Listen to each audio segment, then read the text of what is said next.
You know that I have a workshop, right? I mean, I talk about it all the time, but I'm not the only one out there doing workshops and classes for DJs. There's plenty of conferences out there. There's plenty of ways for you to get better educated with your job than coming out and being a part of my little workshop, even though I'd like you to be a part of it. But I regularly, when I talk to DJs about this and they say they're considering doing one of these, their excuse for not comes down to whether they can afford it.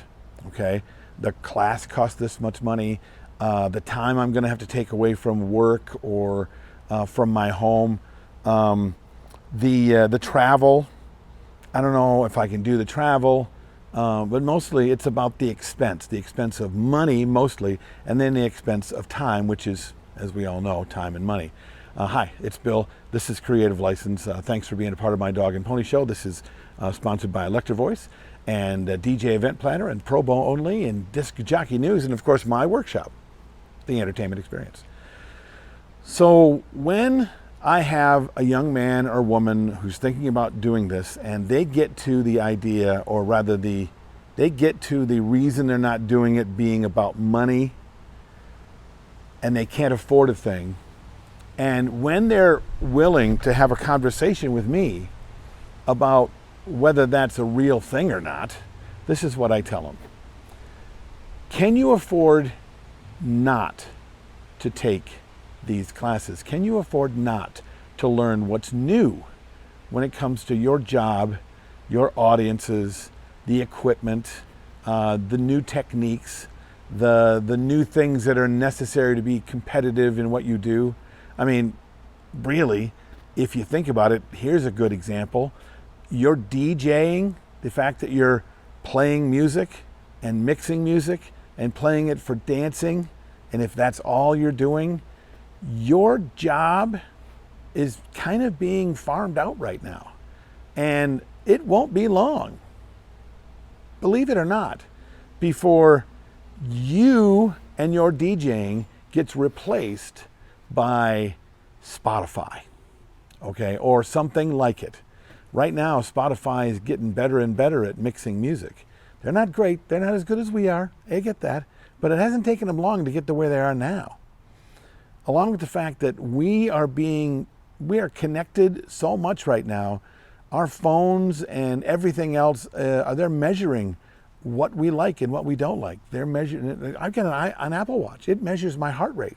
Okay, and whether I'm getting excited about something, whether I'm breathing heavy about something, if those sorts of things start to become connected with the Spotify and the computers and the digital world, if those things get created into an algorithm, which is just them knowing what you want to know next. I mean, they're already doing it.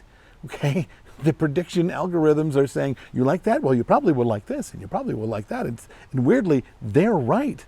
So the idea that we're going to be obsolete when it comes to playing music at parties, when cameras pointed at us and things monitoring our health and our smiles and our excitement and our breathing and our cheers will read the audiences as well, or probably better than all of us.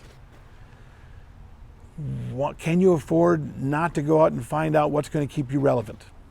Can you afford not to go and learn more about being a master of ceremonies, or learning more about being a presenter, or someone who does speeches, someone who speaks for a living, a person who is a better performer, someone who knows how to engage an audience full of people?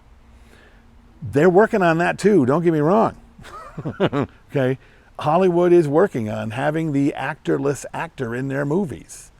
So why wouldn't you go out and find out what's new and be better? Can you afford to continue to be what you're being now? Can you afford not to go to the conferences? Can you afford not to take these workshops and classes and online master classes? Can you afford not to continue to be the best that you can be, to be a master at the craft that you've decided to do as your profession? Can you? I'd like to know. I mean, you don't have to answer me, but if you want to, you can do it in the comments below. This is Bill. This is Creative License, and I'll see you next week.